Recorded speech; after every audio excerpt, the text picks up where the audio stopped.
उत्तर प्रदेश में पिछले 2 दिनों से कई इलाकों से भारी बारिश देखने को मिले।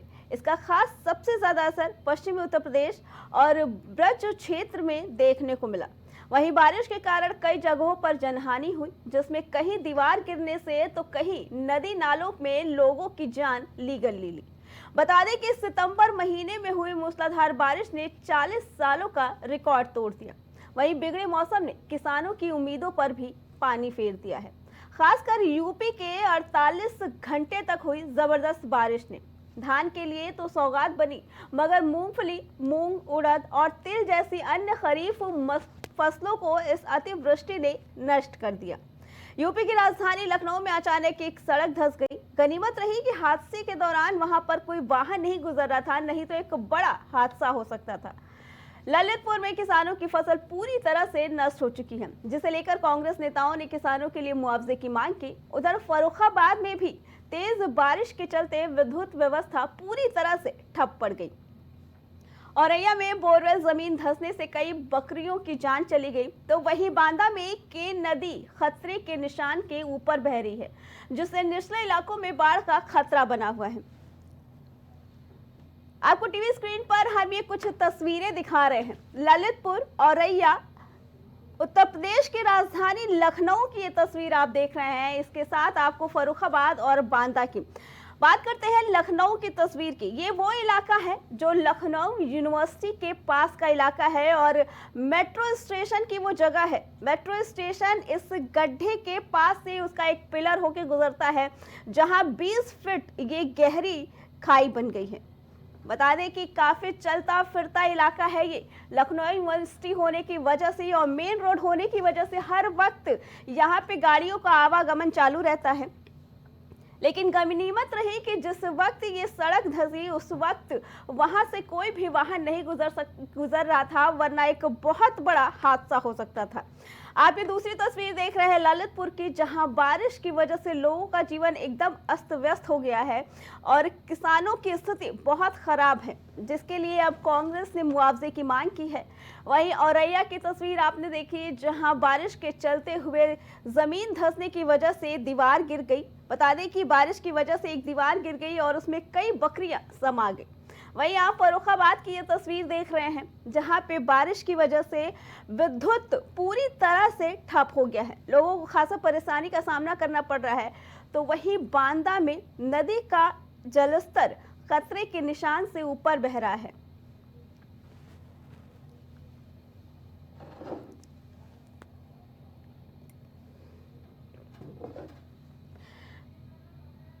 बता दें कि ये वो तस्वीरें हैं जो सिर्फ उत्तर प्रदेश में पिछले 48 घंटों की बारिश की वजह से ये तस्वीरें देखने को मिल रही हैं। लखनऊ यूनिवर्सिटी के पास का ये एरिया, बता दें आपको कि यूपी की राजधानी लखनऊ का ये हाल है, जो कहीं ना कहीं नगर निगम की भी एक बड़ी लापरवाही सामने आती नजर आ रही है। इसी पे आगे जानकारी देने के लिए हमारे संवाददाता आशीष हमारे साथ जुड़ चुके हैं। आशीष, 48 घंटे की बारिश ने ही पूरे उत्तर प्रदेश की तस्वीर बदल के रख दी है। नगर निगम की पोल खोल दी है, जहां एक तरफ नदियां जल स्तर के खतरे के ऊपर निशान से बह रही है, तो वहीं जगह जगह सड़कें धंस गई हैं। क्या कुछ नजारा है, पूरा बताइए। बात करें जिस तरीके से मौसम विभाग ने अलर्ट भी किया था, जी। और वो कहीं ना कहीं जिस तरीके से बारिश का सिलसिला जारी है और देश के अन्य राज्यों में बारिश से लोग परेशान, हाहाकार मची हुई है। तो बात करें जिस तरीके से बारिश के साथ साथ हम दिखाते भी जाएंगे कि जिस तरीके से बाढ़ की स्थिति देख सकते हैं, जिस तरीके से अब बाढ़ ने भी अपना फिर से कहर दिखाना शुरू कर दिया है। और ये देख सकते हैं, ये प्रयागराज का ये संगम क्षेत्र है, ये मेन रोड है जो जाने वाली। आप देख सकते हैं किस तरीके से यहाँ पे जो घाटिया पुरोहित हैं वो धीरे धीरे यहाँ पे सामान हटा रहे हैं। और देखने को ये मिला है क्योंकि जो जल स्तर है वो काफी तेज देखा जा रहा है, काफी तेज बढ़ रहा है। जो स्थिति अभी बात करें तो अभी 2 से 3 घंटे पहले ये स्थिति दो देख सकती है। ये सड़कों पे बात किया जा रहा है कि यहाँ पे लोगों से बात किया गया था, सड़क पे जल नहीं है। 3-4 घंटों में जिस तरीके से जल ये बढ़ रहा है, काफी तेज बढ़ता नजर आ रहा है और लोग इससे कहीं ना कहीं परेशान नजर आते हैं। और एक तस्वीर और भी क्योंकि यहाँ पे जिस किसी की 2025 में कुंभ लगने वाला है, तरफ से क्या तैयारियां की गई हैं लोगों की सुरक्षा व्यवस्था को लेकर? देखिए, हम वही बताना चाहेंगे कि जिस तरीके से बात करें, बाढ़ ने फिर से अपना रुख दिखाना चालू किया है, तो कहीं न कहीं जो प्रशासन है वो पूरी तरीके से अलर्ट मोड में है और जहाँ-जहाँ बाढ़ की तमाम जगह पे चौकियों का निर्देश जी दिए हैं कि तरीके से कोई भी बाढ़ से कोई घटना ना हो, उसको देखते हुए पूरी तरीके से जो चौकियाँ हैं, बाढ़ की चौकियाँ, उनको कुछ जी निर्देश दिया गया है। और एक तस्वीर आपको हम और भी दिखाना चाहेंगे, जो संगम का जो नजारा है, यहाँ पे एक यात्री आया था नहाने के लिए, वो देख सकते हैं यहाँ पे कुछ भीड़ लगी होगी, हम दिखाना चाहेंगे। वहाँ पे वो यात्री गड्ढे में फंस चुका है, तो यहाँ पे वो रेस्क्यू चल रहा है, उसको निकालने की जद्दोजहद चली, लगभग 1 से 1.5 घंटे तो वो बंदा उसी में फंसा हुआ है और पूरी तरीके से यहाँ पे देख सकते हैं लोग उसको निकालने के लिए पूरी मशक्कत की जा रही है। जी आशीष, आपने वहां पे रह रहे लोगों से बात की होगी, किस किस तरह की परेशानियों का सामना करना पड़ रहा है उनको इसकी वजह से? देखिए, बात करने पे यही सामने आ रहा है कि इस तरीके से बात किया जाए, ये चौथी बार है जिस तरीके से पानी बढ़ने लगा है और जो बार जो पानी बढ़ रहा है वो कहीं ना कहीं जो तेजी है पानी में, जो बाढ़ बढ़ने का सिलसिला है, जो पानी तेज से बढ़ रहा है, वो काफी लोगों को दिक्कत का सामना करना पड़ रहा है। बात करें जिस तरीके से कुछ दिन के बाद से यहाँ पे शुरुआत हो जाती है, लगभग 2 से उसके बचे हैं। और बात करें तो जिस तरीके से किसी पक्ष में देश नहीं विदेशों तक से यहाँ पे लोग आते हैं और हम दिखाना चाहेंगे फिर से वही जगह पे है जहाँ पे लोग आते हैं, यहाँ पे जो कर्मकांड होता है वो यही जगह पे यहाँ पे होते हैं। और ये देख सकते हैं पूरे तरीके से जलमग्न हो चुका है, लोग परेशान हैं, यहाँ पे दुकानें हैं, दुकानदार परेशान हैं, क्योंकि कुछ ही दिन के बाद से जिस तरीके से यही बातें हैं कि उनको कमाई हो गई है और पूरी तरीके से ये पूरा क्षेत्र पूरा जलमग्न हो चुका है। जी आशीष, अभी 48 घंटे की बारिश की वजह से ये हाल हुआ है और अभी मौसम विभाग ने ये भी चेतावनी दी है कि अभी और भी कई दिनों तक बारिश होने के आसार है। ऐसे में क्या इंतजाम किए जा रहे हैं शासन प्रशासन द्वारा लोगों की सुरक्षा को लेकर? देखिए, जिस तरीके से मौसम विभाग ने पूरी तरीके से अलर्ट किया है, तो अभी भी मौसम विभाग का यही कहना है कि अभी भी बीते कुछ दिनों में बारिश का सिलसिला ये बना रहेगा। अगर इसी तरह बारिश होती रहेगी, जो लोग परेशान है, जो बाढ़ से लोग परेशान है और कहीं ना कहीं बारिश से जो लोग परेशान है, जल भराव से लोग परेशान है, इससे कहीं ना कहीं लोगों को काफी दिक्कत हो सकती है। और बात करें जिस तरीके से अगर शहरी इलाके में जी आशीष, लेकिन बारिश का जब भी मौसम आता है, प्रयागराज की यही स्थिति होती है, वहां पे सबसे ज्यादा लोग भी आते हैं, तो ऐसे में क्यों नहीं ये चीज पहले से तैयार की जाती है ताकि आने वाले लोगों को और ऐसी स्थिति का सामना किया जा सके? क्योंकि प्रयागराज में तो काफी भीड़ वाला इलाका है और लोग बाहर से पर्यटक भी आते हैं और हर साल की बारिश में यही स्थिति देखने को मिलती है प्रयागराज में। देखिए, जिस तरीके से बात किया जाए, प्रशासन पूरी तरीके से अलर्ट मोड पे रहता है, तैयारियां भी करी जाती है, पर कहीं ना कहीं जो कहा जाता है जमीनी स्तर पे देखने को मिलती है वो देखने को नहीं मिलती। तो कहीं ना कहीं उसका नतीजा यही देखने को मिलता है कि जिस तरीके से आज भी देख सकते हैं कि यहाँ पे लोग परेशान हैं, देख सकते हैं कैसे धीरे धीरे सामान ये हटाया जा रहा है। ये वही चित्र है संगम का मेन क्षेत्र की, जहाँ पे अभी कुछ ही दिनों के बाद बात करें तो पितृपक्ष का ये दिन चालू हो जाएगा। यहाँ पे लाखों की संख्या में जो लोग देश भर से यहाँ पे आते हैं और यहाँ पे कर्मकांड का सिलसिला शुरू हो जाता है। और जिस तरीके से बाढ़ का जो मिल रहा है, यहाँ पे देख सकते हैं किस तरीके से लोग सामान हटा रहे हैं, परेशान है, चाहे दुकानदार हो, पूरे तरीके से यहाँ लोग परेशान दिखते नजर आ रहे हैं। जी जी आशीष, तो कहना गलत नहीं होगा कि ये जो स्थिति, जो ये नजारा दिख रहा है, ये कहीं ना कहीं नगर निगम की लापरवाही की वजह से ही सामने आती है। देखिए, कहीं ना कहीं जरूर कहा जा सकता है कि तैयारी का होनी चाहिए, जी तैयारी की जाती है, पर जो तेजी होनी चाहिए वो कहीं ना कहीं होती है। जी जी जी आशीष, आपका बहुत बहुत धन्यवाद। तो ये प्रयागराज की आपने तस्वीर देखी, हमारे संवाददाता ने दिखाई प्रयागराज की स्थिति, जहां सैकड़ों पर्यटक रोज आते हैं दर्शन के लिए, पूजा पाठ के लिए। वहां की स्थिति इतनी खराब, लोगों को आने जाने में दिक्कतों का सामना करना पड़ रहा है। बताया गया है कि पुलिस चौकियां तक पानी की बाढ़ में बह गई हैं। हमने आपको कुछ तस्वीरें दिखाई, उसमें आपको बताया कि लखनऊ यूनिवर्सिटी की एक तस्वीर हमने आपको दिखाई, जो काफी पॉश इलाका है, यूनिवर्सिटी की जगह है, काफी गाड़ियों का आवागमन रहता है उस इलाके में। मेट्रो स्टेशन वाला एरिया है और मेट्रो स्टेशन की एक पिलर भी वही पास में है जहां पे ये गड्ढा हुआ। ये नगर निगम की पूरी तरीके से लापरवाही सामने नजर आती है। क्यों नहीं बनाते वक्त इन सब चीजों का ध्यान दिया गया, क्योंकि 2 दिन की बारिश में ही ये हाल, वो भी राजधानी का, उत्तर प्रदेश की राजधानी का ये हाल, जो कहीं ना कहीं शासन प्रशासन की नाकामी को ही दर्शाता है। 20 फुट गहरा गड्ढा हो जाना, अगर इस बीच वहां पे आवागमन होता गाड़ियों का तो सोचे कितना बड़ा हादसा हो सकता था। इसके साथ आप ये तस्वीर देख सकते हैं फर्रुखाबाद में जो 48 घंटे की बारिश की वजह से वहां से बिजली व्यवस्था पूरी तरह से ठप हो गई है। लोगों को काफी परेशानी का सामना करना पड़ रहा है। बिजली विभाग ने अभी तक इस पे कोई भी संज्ञान नहीं लिया है। इसी पे आगे जानकारी देने के लिए लखनऊ से हमारे संवाददाता कलीम जुड़ चुके हैं। कलीम, लखनऊ यूनिवर्सिटी के पास का इलाका और 20 फुट गहरा गड्ढा होना, क्या लगता है ये पूरी तरीके से कहीं ना कहीं नगर निगम की लापरवाही है? क्योंकि जो एरिया है वो काफी चलने फिरने वाला है और गाड़ियों का भी आवागमन रहता है।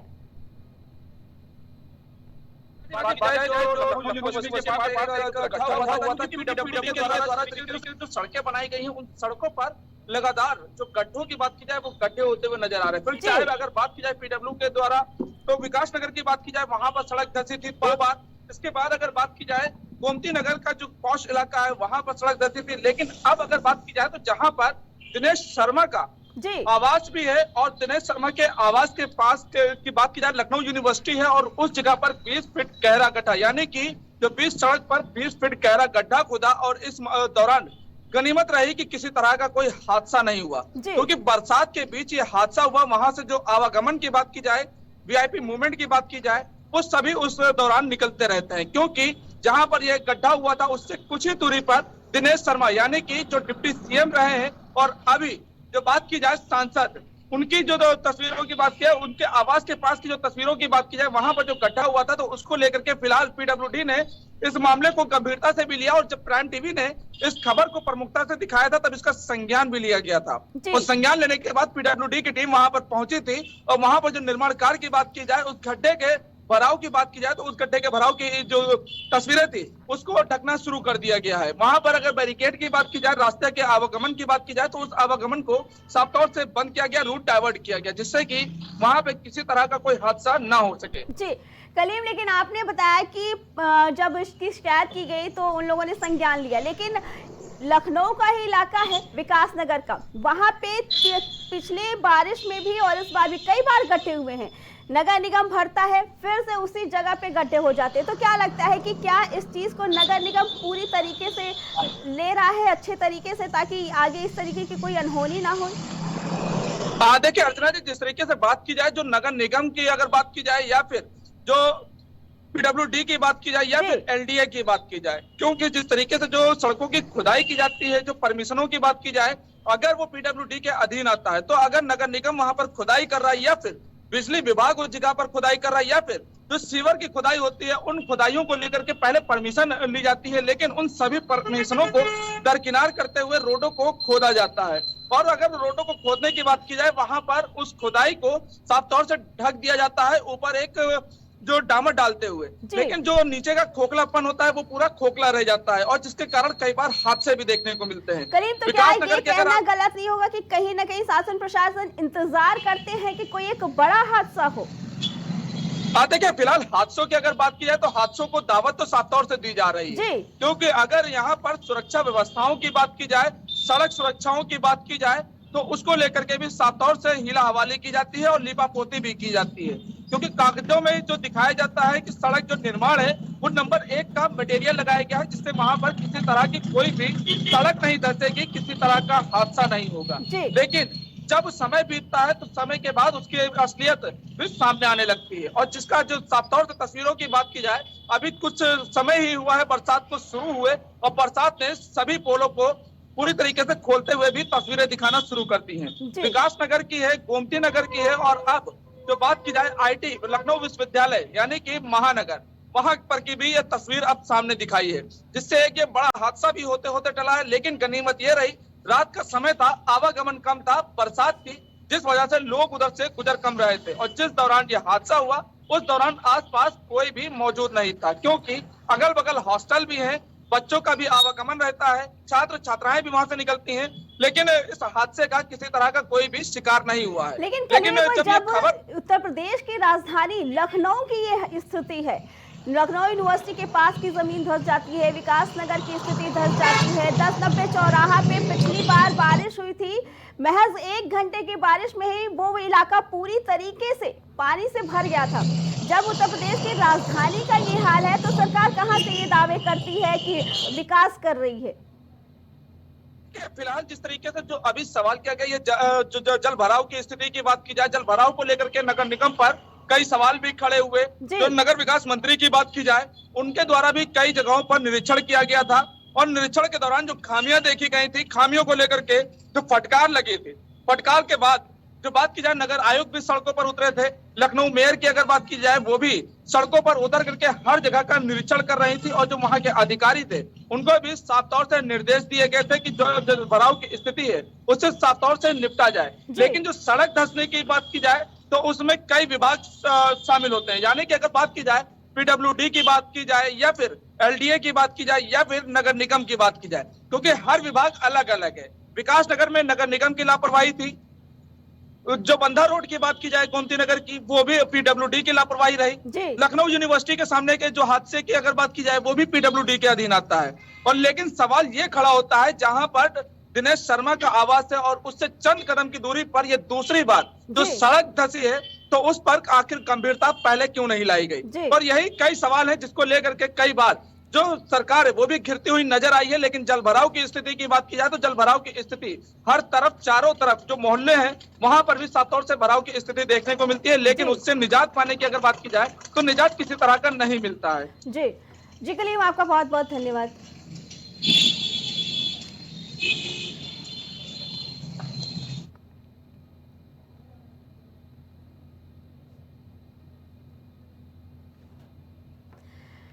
तो ये उत्तर प्रदेश की बारिश का आपने हाल देखा। बता दें कि उत्तर प्रदेश के राज्यों का ये हाल, जहां पे पिछले 48 घंटों की बारिश की वजह से ही उत्तर प्रदेश डूबता नजर आ रहा है। इसी पे आगे जानकारी देने के लिए औरैया से हमारे संवाददाता दीपक हमारे साथ जुड़ चुके हैं। दीपक, औरैया की क्या स्थिति है? जैसा कि देख रहे हैं कि उत्तर प्रदेश के आधे से ज्यादा जिले इस वक्त बाढ़ और पानी की चपेट में हैं। क्या कुछ स्थिति है औरैया की और वहां के शासन प्रशासन का कैसा रवैया है सुरक्षा व्यवस्था को लेकर? जी, आपको बताना चाहूंगा कि यहाँ पर अजीतमल बस स्टैंड पर मैं खड़ा हूँ। बस स्टैंड पूरा जलमग्न दिखाई दे रहा है। यहाँ पर कई बसें बस स्टैंड के अंदर फंस चुकी हैं, जिससे निकालने का काम किया गया है। और आपको बताना चाहूंगा कि यहाँ पे कुहानी, कला और सिकरोड़ी, बड़ेरा आदि गांव जलमग्न हो चुके हैं, जिस पर नाव का भी इंतजाम किया गया है। यहाँ पर अजीतमल एसडीएम अमित कुमार त्रिपाठी द्वारा शासन प्रशासन काफी मुस्तैद दिखाई दिया है। नाव का इंतजाम किया गया है। इधर से उधर जो घर डूब रहे हैं उनको दूसरी जगह सुरक्षित स्थान पर पहुंचाया जा रहा है। जी दीपक, आपने बताया कि बस स्टैंड का जो एरिया है वो भी डूबा हुआ है, तो क्या बस स्टैंड का जो एरिया है वो किस वजह से डूबा है? क्यों नहीं पहले इसकी व्यवस्था की गई? अगर बारिश हो रही थी तो पहले भी जल भराव हुए होंगे, तो क्यों नहीं पहले से ये व्यवस्था रखी गई कि लोगों को परेशानी ना हो? आपको बताना चाहूंगा कि यहाँ पर अस्थायी रूप से बस स्टैंड चलाया जा रहा है, जिसको सुचारू रूप से चलाया नहीं जा रहा है, जहाँ पर पानी का निकास नहीं है। आपको बताना चाहूंगा, कैमरामैन से कहूंगा कि यहाँ का नजारा दिखाएं। यहाँ पे देखिए जलमग्न है, यहाँ पे बस स्टैंड पूरा जलमग्न है और यहाँ पर साफ सफाई की उत्तम व्यवस्था भी नहीं है। कैमरामैन से कहूंगा कि यहाँ पर पीने की व्यवस्था, पेयजल की भी व्यवस्था नहीं है, विद्युत की व्यवस्था नहीं है। यहाँ का बस स्टैंड सुचारू रूप से चालू नहीं किया गया है, जबकि ARM अभी अपर्णा जी आई हुई है, उन्होंने अभी इसको संज्ञान में लेके चालू कराने का प्रयास किया जा रहा है। यहाँ के व्यापारी और कुछ नगरवासी और समाज सेवी लगे हुए हैं निरंतर इस बस स्टैंड को सुचारू रूप से चालू कराने के लिए। जी दीपक, लोगों की व्यवस्था को लेकर, लोगों की सुरक्षा को लेकर किस तरीके की व्यवस्था की गई है? जी, यहाँ पे लोगों की सुरक्षा कुछ ज्यादा खास नहीं है। यहाँ पे यात्रियों को कई बार हाईवे पर भी उतार दिया जाता है, लेकिन ड्राइवर और कंडक्टरों का कहना है कि मैं रास्ता भूल जाता हूँ, कई बार भटक गया हूँ। यहाँ पर कट नहीं है, किस कट से अंदर आना है वहाँ पर कोई निशानदेही नहीं है। इस वजह से बसों को अंदर लाने में असुविधा होती है, उसका भी प्रयास किया जा रहा है। जी दीपक, नगर निगम का क्या कहना है? क्यों नहीं वो पहले ही व्यवस्था कर देते हैं ऐसी? जी, यहाँ बाबरपुर अजीतमल नगर पंचायत की बात की जाए तो यहाँ पर व्यवस्था काफी अचर लचर साबित हो रही है। यहाँ जी। पर पेयजल जो निकासी की व्यवस्था है, जल निकासी की व्यवस्था है, जी। वो काफी लचर है। यहाँ पर जो तालाब है उस पर अतिक्रमण है, तालाबों की साफ सफाई नहीं है, जो बारिश का पानी है वो कहाँ जाएगा, नालों की सफाई नहीं है। आपको बताना चाहूंगा कि यहाँ पर जो पूर्व में चेयरमैन थे उनके द्वारा नाला बनवाया गया था, जो अभी आधा निर्माण हुआ है। जी। सुरक्षित नाले को पहुंचाने का जो पानी पहुंचाने की जगह होती है वो अभी निश्चित नहीं हो पाई है। जी। जी दीपक, आपका बहुत बहुत धन्यवाद।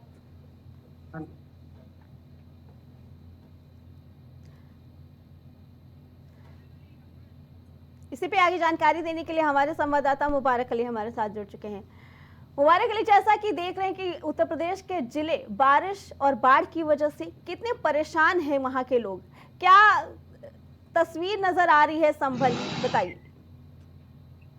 आपको बता दूं, जनपद संभल के पेजे ब्लॉक का पूरा मामला बताया जा रहा है। प्रतापपुर का मामला है। इसमें 3 लोग घायल बताया जा रहा है, 3 बच्चे जो है घायल बताए जा रहे हैं। दूसरी तरफ भवराकर मकान पूरा गिर गया है और 48 घंटे से बारिश पड़ रही थी। अब आके किसानों के लिए चैन मिला है, बारिश रुक गई है। दूसरी तरफ फसलों में भी काफी नुकसान बताया जा रहा है, धानों की फसलों में भी। और दूसरी तरफ गंदगी से नाले भी भरे पड़े हैं और काफी गंदगी आप देखी जा रही है। और दूसरी तरफ जो अधिकारियों ने सख्त निर्देश कर दिए गए हैं और अलाउट कर दिया। दूसरी तरफ बच्चों की भी डीएम साहब ने छुट्टी कर दी गई है। मुबारक अली, जब बारिश का सीजन शुरू हुआ था तो सरकार द्वारा ये आदेश दिए गए थे कि जो भी जर्जर मकान है उनकी निरीक्षण किया जाए और ऐसी जगहों से लोगों को हटाया जाए। फिर क्या वजह है कि दीवार गिरने की वजह से लोगों के धंसने की ऐसी खबरें आ रही है? क्यों प्रशासन द्वारा इस तरीके की अनदेखी की गई? गंजे जरूर आपको बता दूं, डीएम साहब ने इसकी बैठक भी ली थी और सीडीओ साहब ने भी बैठक ली थी। अभी तक कागजों में ही कार्रवाई होती है अधिकारियों की, जमीनी स्तर पर ये अधिकारी नहीं जाते हैं। और जब मकान गिर जाता है, कोई हादसा हो जाता है, बड़े हादसे का इंतजार करते हैं। और उसमें 3 बच्चे घायल हो गए। घायलों के लिए इलाज के लिए भेजते गए। काफी गुम चोट है उनके लिए आई है। और सूबे के मुख्यमंत्री योगी आदित्यनाथ समय समय पर जो इसकी विकास की बात करते हैं और पक्की छत देने की बात करते हैं। और कई मकान ऐसे गिर गए हैं, इनके खिलाफ अभी तक कोई अधिकारियों के खिलाफ कोई कार्रवाई नहीं होती है। जी मुबारक अली, जो लोग इस हादसे में घायल हुए, क्या अभी तक उनके मुआवजे की बात कही गई है? मौके पर तहसीलदार पहुंचे थे और नेकपाल साहब पहुंचे थे और सचिव पहुंचे थे। उसमें लिख लिया गया है और उन्होंने आश्वासन दिया परिवार वालों को जो उनके लिए मदद सहायता दी जाएगी। जी मुबारक अली, लोगों का क्या कहना है? आपने बात की होगी वहाँ के लोगों से, तो क्या कहना है इससे बारिश में और बाढ़ की वजह से उन लोगों को किस तरीके की परेशानियों का सामना करना पड़ रहा है और सरकार से वो क्या उम्मीद रखते हैं कि किस तरीके की व्यवस्था की जाए? वो बेचारे क्या बताएंगे, गरीब आदमी थे और अभी तक उनके लिए छत नहीं मिली। और सचिव ने कहा, बोले इसमें लिस्ट में नाम है, इससे पहले साइट बनती ग्रामीण क्षेत्र की। और समय समय पर जो मुख्यमंत्री जो बड़े बड़े वादे कर रहे हैं और जमीनी स्तर पर कोई वादे पूरे नहीं दिखाई दे रहे हैं और काफी मकान संभल जिले में गिर चुके हैं। जी मुबारक अली, आपका बहुत बहुत धन्यवाद। तो ये उत्तर प्रदेश के कुछ जिलों की तस्वीरें देखी आपने, हमारे संवाददाता ने अपने अपने जिलों की तस्वीरें दिखाई जहां पिछले 48 घंटों की बारिश की वजह से ही यूपी का हाल बेहाल हो गया है।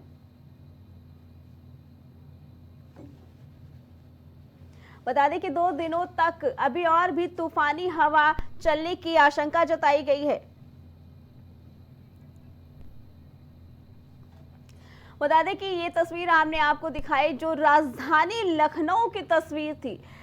बताया कि डीएम आवास के पास का ही वो इलाका है, लखनऊ यूनिवर्सिटी है और लखनऊ मेट्रो का भी वो पिलर वही पास में था जहां पे 20 फीट गड्ढा हो गया है। तो वही बता दें कि यहाँ पे पूरी तरीके से लापरवाही नजर आई है कि पहले क्यों नहीं इस चीज पे ध्यान दिया गया। आपने तस्वीरें देखी उत्तर प्रदेश के अलग अलग जिलों की जो हमने दिखाई, जहां पे एक तरफ सरकार ये दावे करती है कि बारिश के बाद हर तरीके की सुविधा लोगों को मुहैया कराया जाए, लेकिन कहीं ना कहीं सरकार के दावे फेल होते नजर आ रहे हैं।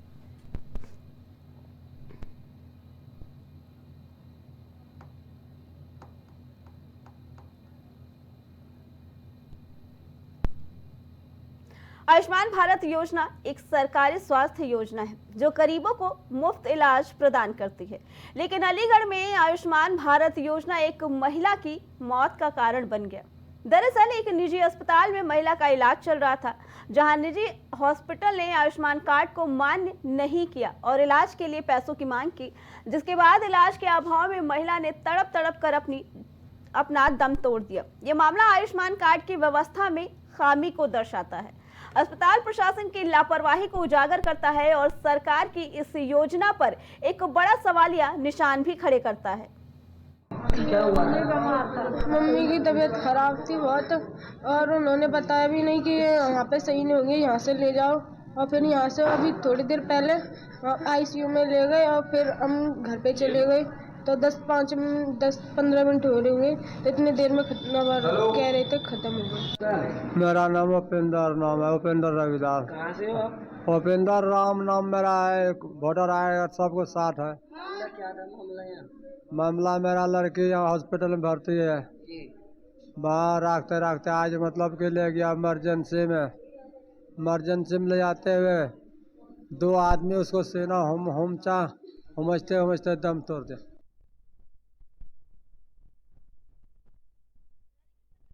आयुष्मान कार्ड को लोगों की सुरक्षा के लिए बताया था, वही अब एक महिला की मौत का कारण बन गया। आयुष्मान कार्ड में एक खामी पाई गई, जिसकी वजह से हॉस्पिटल ने इलाज करने से मना कर दिया और उन्हें पैसे लाने के लिए बोला, लेकिन पैसे ना होने की वजह से ही महिला को अपनी जान देनी पड़ी। ये निजी अस्पताल ने उस कार्ड को मान्य नहीं किया जो सरकार ने गरीबों की सुरक्षा के लिए और उनके स्वास्थ्य विभाग को उनकी चिकित्सा के लिए दिया था, लेकिन आयुष्मान कार्ड की एक खामी एक महिला की मौत की वजह बन गई।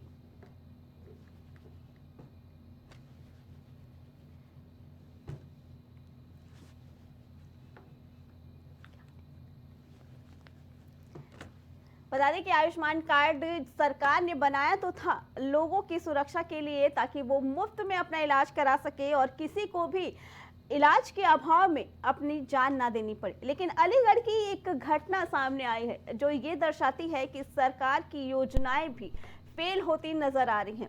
उनके अपने ही अस्पताल वाले उनकी योजनाओं को फेल कर देते हैं। एक निजी अस्पताल में एक महिला जो अपना इलाज कराने गई थी और आयुष्मान कार्ड के दिखाने पर इलाज का दावा कर रही थी, लेकिन हॉस्पिटल ने उसमें एक खामी बताई और उस कार्ड को मान्य नहीं किया और उनसे पैसे लाने के लिए बोला।